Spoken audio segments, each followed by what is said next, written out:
اعوذ باللہ من الشیطان الرجیم بسم اللہ الرحمن الرحیم۔ محترم ناظرین و سامعین، آج سے سیرت اور تاریخ اسلام کے اوپر لیکچرز اور انتہائی اہم سوالات کا آغاز کیا جا رہا ہے۔ چنانچہ یہ اس سلسلے کا پہلا لیکچر ہے اور آج کا پہلا سوال یہ ہے، عبد المطلب کا نام کیا تھا؟ آپ صلی اللہ علیہ وسلم کے دادا عبد المطلب کا نام شیبۃ الحمد تھا، اس وجہ سے کہ جب یہ پیدا ہوئے تو ان کے سر میں سفید بال تھے، ان کو شیبہ کا نام دیا گیا۔ اگلا سوال ہے، آپ صلی اللہ علیہ وسلم کے پردادا ہاشم کا اصل نام کیا تھا؟ تو درست جواب، ہاشم کا اصل نام عمر تھا، چونکہ انہوں نے سب سے پہلے مکہ میں روٹیوں کے ٹکڑے کر کے چورا کر کے قحط کے زمانے میں لوگوں کو کھانا کھلایا، اس وجہ سے ان کا لقب ہاشم پڑ گیا۔ اگلا سوال ہے، ہاشم کے جڑواں بھائی کا کیا نام تھا؟ ہاشم اور ان کے بھائی دونوں اکٹھے پیدا ہوئے اور ان کو جب جدا کیا گیا تو خون نکلا، تو لوگوں نے اس سے یہ فال نکال لی کہ ان کے درمیان خون ریزی ہوگی، چنانچہ ان بھائیوں کے درمیان پھر ان کی اولادوں کے درمیان بھی خون ریزی چلتی رہی۔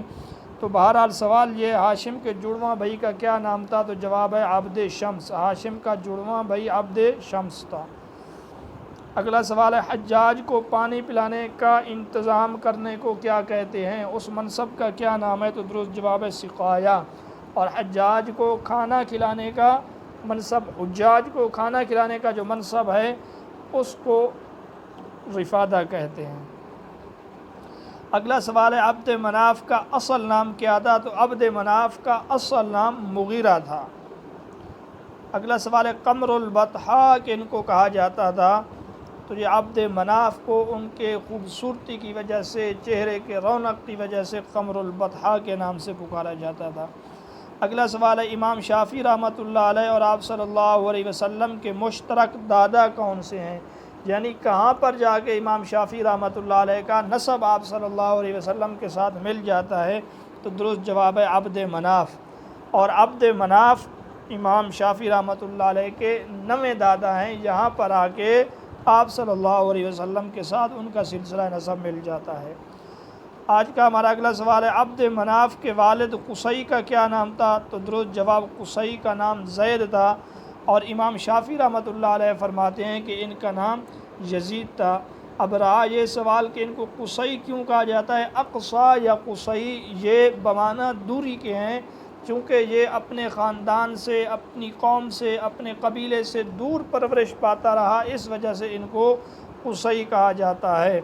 وجہ اس کی یہ ہے کہ ان کے والد فوت ہو گئے، ابھی تک قصی ماں کی گود میں تھے، تو ان کی والدہ نے قبیلہ قضاء کے ایک شخص سے شادی کر لی، تو وہ ان کو لے کر ملک شام چلے گئے، اس وجہ سے ان کو قصی کہا جاتا ہے۔ اگلا سوال ہے، قصی نے کس کی بیٹی سے شادی کی؟ حلیل۔ تو قصی کے مکہ آنے کی جو کہانی ہے وہ اس طرح ہے کہ قصی اپنے ستیلے بھائیوں کے ساتھ تیر اندازی کر رہا تھا اور اس کے تیر نشانے پہ لگ رہے تھے۔ حسد کرتے ہوئے بھائیوں نے کہا کہ آپ تو ہمارے بھائی ہی نہیں ہیں، آپ تو ہم میں سے ہیں بھی نہیں۔ تب قصی کو جو معلوم ہوا، اس نے اپنی والدہ سے پوچھا، تو ان کی والدہ نے کہا کہ تیرا باپ ان کے باپ سے اچھا، اور تیرا قبیلہ ان کے قبیلے سے اچھا، تیرا خاندان ان کے خاندان سے اچھا، سارا کچھ ان کو بتلایا۔ تو قصی اسی وقت مکہ آنے کے لیے تیار ہو گیا، لیکن ان کی والدہ نے روکا کہ آپ حرمت والے مہینوں میں جب لوگ حج کرنے کے لیے یہاں سے جائیں گے، قضاء کے لوگ، ان کے ساتھ چلے جاؤ تاکہ راستے میں کوئی آپ کو نقصان نہ پہنچا سکے۔ تو یوں قصی کو جب پتہ چلا تو وہ حرمت والے مہینوں میں مکہ میں آ گیا۔ یہاں مکہ میں آ کر اس نے حلیل کی بیٹی، جس کا نام حبہ یا حبی اس قسم کا نام تھا، ان سے شادی کی ہے۔ اگلا سوال ہے، قصی نے بیت اللہ کا انتظام کس سے خریدا تھا؟ تو اس کا درست جواب ہے ابو غبشان سے، جو حلیل کا سالہ تھا۔ ایک مٹکا شراب کے بدلے میں انہوں نے بیت اللہ کا انتظام ان سے خرید لیا، لیکن بنو خزاعہ نے اس کو قبول نہ کیا، جس کی وجہ سے قصی اور بنو خزاعہ کے درمیان لڑائی ہوئی اور قصی ان کے اوپر غالب آ گیا، بنو خزاعہ کو مکہ سے نکال دیا۔ اگلا سوال ہے مجمع کا لقب کن کو دیا گیا؟ تو درست جواب ہے قصی کو، کیونکہ اس نے سب سے پہلے قریش کے قبائل کو مکہ کے اندر جمع کیا، اس وجہ سے ان کو مجمع جمع کرنے والے کا لقب دیا گیا۔ قصی کی والدہ نے کن سے شادی کر لی تھی؟ جیسا کہ میں نے آپ کو بتایا تو بنو عزرہ کے ایک شخص جس کا نام ربیعہ بن حزام تھا، بعض کہتے ہیں حزام بن ربیعہ تھا، ان سے شادی کر لی۔ اگلا سوال ہے قصی سے پہلے بیت اللہ کا انتظام کن کے پاس تھا؟ تو درست جواب ہے بنو خزاعہ کے پاس۔ اگلا سوال بنو خزاعہ نے یہ انتظام کن کو مکہ سے بے دخل کر کے لیا؟ تو اس کا درست جواب ہے بنو جرہم کو بے دخل کر کے ان سے یہ انتظام لیا گیا۔ اگلا سوال ہے بنو جرہم کا آخری شخص جو مکہ کا سردار ہوا وہ کون تھا؟ تو اس کا درست جواب ہے وہ عمر بن حارث تھا۔ بنو جرہم کے لوگوں نے مکہ میں رہتے ہوئے بڑی بڑی زیادتیاں کی ہیں، یہاں تک کہ ان کے اوپر اللہ نے ایک نکسیر کی وبا مسلط کر دی، تو آخری شخص جو تھا عمر بن حارث تھا۔ کافی سارے لوگ ان کے اس وبا میں مر گئے، جو بچ گئے ان کو عمر بن حارث یہاں سے لے کر یمن کی طرف چلا گیا۔ عمر بن حارث نے بڑے دردناک اشعار بھی کہے۔ عمر بن حارث اپنی قوم کو بدکاریوں اور برائیوں سے روکتا بھی تھا، لیکن ان کی قوم باز نہیں آتی تھی۔ اگلا سوال ہے بنو خزاعہ کا آخری سردار کون تھا؟ یعنی جس نے مکہ کا انتظام کیا، آخری سردار جو تھا وہ حلیل تھا۔ حلیل کے بعد یہ منصب قصی کے پاس آ گیا۔ اگلا سوال ہے عمر بن لحی کا تعلق کس قبیلے سے تھا جو عرب میں بت پرستی کا بانی سمجھا جاتا ہے؟ تو اس کا جواب ہے بنو خزاعہ، قبیلہ بنو خزاعہ سے اس کا تعلق تھا۔ اگلا سوال ہے تلبیہ میں یعنی لبیک اللہم لبیک لا شریک لک لبیک، اس میں سب سے پہلے شرکیہ الفاظ کس نے داخل کیے؟ تو یہ بھی عمر بن لحی نے سب سے پہلے شرکیہ الفاظ داخل کیے۔ اگلا سوال رسول اللہ صلی اللہ علیہ وسلم نے کسے عمر بن لحی کے مشابہ قرار دیا تھا؟ تو اس کا جواب ہے اقسم بن جون خزاعی رضی اللہ تعالیٰ عنہ کو آپ صلی اللہ علیہ وسلم نے فرمایا کہ میں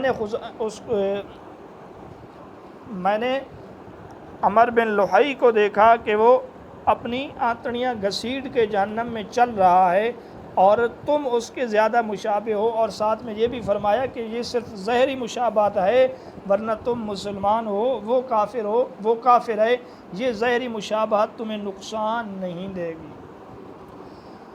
اگلا سوال ہے دار الندوہ کے بانی کون ہیں؟ تو درست جواب ہے قصی۔ اس نے مکہ میں سب سے پہلے یہ عمارت قائم کی دار الندوہ، یہاں پہ بیٹھ کے مشورے وغیرہ کیے جاتے تھے۔ قصی کا بڑا بیٹا کون تھا؟ تو درست جواب ہے عبد الدار قصی کا بڑا بیٹا تھا۔ اگلا سوال ہے قصی نے تمام مناصب کسے دیے؟ تو اس کا جواب یہ ہے کہ اس نے عبد الدار کو تمام مناصب دیے، رفادہ بھی، سقایا بھی، لواء بھی اور دیگر تمام انتظامات۔ اگلا سوال ہے دار الندوہ میں داخلے کے لیے عمر کی شرط 40 سال تھی، یعنی 40 سال سے کم عمر شخص وہاں مشورے وغیرہ کے لیے داخل نہیں ہو سکتا تھا۔ اگلا سوال ہے دار الندوہ کو کس نے فروخت کر دیا؟ تو حکیم بن حزام رضی اللہ تعالیٰ عنہ نے مسلمان ہونے کے بعد 1,00,000 درہم میں اس کو فروخت کر دیا اور سارے پیسے کو اللہ کے راستے میں خرچ کر دیا۔ قصی کے والد کلاب کا کیا نام تھا؟ تو کلاب کا نام تھا حکیم یا عروہ۔ اس کو کتوں کے ساتھ کھیلنے کا زیادہ شوق تھا، اس وجہ سے اس کا نام، یا کتوں کے ساتھ یہ شکار زیادہ کرتا تھا، اس وجہ سے اس کا نام کلاب رکھا گیا۔ اگلا سوال ہے کلاب کن کا بیٹا ہے؟ تو کلاب مرہ کا بیٹا تھا۔ اگلا سوال ہے مرہ آپ صلی اللہ علیہ وسلم اور حضرت ابوبکر صدیق رضی اللہ تعالیٰ عنہ کا کون سا جد مشترک ہے؟ تو 6 نمبر پر، 6 پوشت میں ان دونوں کا آپ صلی اللہ علیہ وسلم اور حضرت ابوبکر صدیق رضی اللہ تعالیٰ عنہ کا سلسلہ نسب مل جاتا ہے مرہ پر جا کے۔ اگلا سوال ہے امام مالک اور آپ صلی اللہ علیہ وسلم کا جد مشترک کون سا ہے؟ تو درست جواب مرہ۔ امام مالک اور آپ صلی اللہ علیہ وسلم کا سلسلہ نسب بھی مرہ پہ جا کے ایک ہو جاتا ہے۔ اگلا سوال، مرہ کے والد کا کیا نام تھا؟ تو مرہ کے والد کا نام تھا کعب۔ اگلا سوال ہے، جمعہ کا نام جمعہ کس نے رکھا؟ تو اس کا درست جواب ہے کعب نے سب سے پہلے جمعہ کا نام جمعہ رکھا۔ اس سے پہلے جمعہ کو عروبہ کہا جاتا تھا، اور جمعہ کے دن لوگوں کو جمع کرنے کا بھی سب سے پہلے طریقہ اور رواج ڈالنے والے یہی کعب ہیں۔ اگلا سوال ہے، قریش کن کا لقب تھا؟ تو قریش فہر کا لقب تھا۔ فہر وہ پہلے شخص ہیں جن کو قریش کا لقب دیا گیا۔ اگلا سوال ہے، ابو عبیدہ بن جراح رضی اللہ تعالیٰ عنہ اور آپ صلی اللہ علیہ وسلم کا جد مشترک کون سا ہے؟ تو درست جواب فہر۔ چھٹی پشت میں حضرت ابو عبیدہ بن جراح رضی اللہ تعالیٰ عنہ کا سلسلہ نسب آپ صلی اللہ علیہ وسلم کے ساتھ جا کر ملتا ہے۔ اگلا سوال، فصیح و بلیغ عربی بولنے والے سب سے پہلے شخص کون ہیں؟ تو اس کا جواب ہے حضرت اسماعیل علیہ السلام فصیح و بلیغ عربی بولنے والے سب سے پہلے شخص ہیں۔ اگلا سوال ہے، گھوڑے پر سب سے پہلے سواری کس نے کی؟ تو درست جواب حضرت اسماعیل علیہ السلام نے سب سے پہلے گھوڑے پر سواری کی۔ اگلا سوال، صلیبی جنگیں کتنے عرصے تک جاری رہیں؟ تو یہ ہمارے ٹاپک کا حصہ ہے، ہم روزانہ کی بنیاد پر چند سوالات اس میں شامل کریں گے۔ تو صلیبی جنگیں کتنے عرصے تک جاری رہیں؟ تو اس کا جواب ہے 200 سال تک صلیبی جنگیں جاری رہیں۔ اگلا سوال ہے، صلیبی جنگیں کون سی ہیں؟ تو درست جواب، صلیبی جنگوں کی تعریف کیا ہے؟ تو وہ جنگیں جن میں یورپ کی عیسائی حکومتوں نے متحد ہو کر پوپ اربن ثانی کی اپیل پر اسلامی مشرق وسطیٰ پر یلغار کی۔ تو پوپ اربن ثانی کے فتوے پر یا اس کے کہنے پر عیسائیوں نے متحد ہو کر جو جنگیں مسلمانوں کے خلاف لڑی ہیں ان کو صلیبی جنگیں کہا جاتا ہے۔ صلیبی جنگوں کا آغاز کب ہوا؟ تو 499 ہجری میں بمطابق 1096 عیسوی میں صلیبی جنگوں کا آغاز ہوا۔ یہ اہم سوال ہے، امتحانوں میں پوچھا جا سکتا ہے۔ اگلا سوال ہے، صلیبی جنگوں کا اختتام کب ہوا؟ تو درست جواب 691 ہجری بمطابق 1292 عیسوی۔ اگلا سوال ہے، عیسائیوں کا مقدس نشان کون سا ہے؟ تو درست جواب صلیب عیسائیوں کا مقدس نشان بھی ہے، اور ان کا علم اور جھنڈا بھی انہی جنگوں میں صلیب ہی تھا۔ اگلا سوال ہے، اسلامی تاریخ کے پہلے وزیر کون سے ہیں؟ تو درست جواب ہے ابو سلمہ حفص بن سلیمان ابو العباس الصفا کے وزیر تھے۔ یہاں پر سوال اس انداز سے بھی بن سکتا ہے، وزارت کا عہدہ سب سے پہلے کس نے تخلیق کیا یا کن کے عہد میں یہ عہدہ تخلیق ہوا؟ تو درست جواب ہے عہد بنو عباس میں۔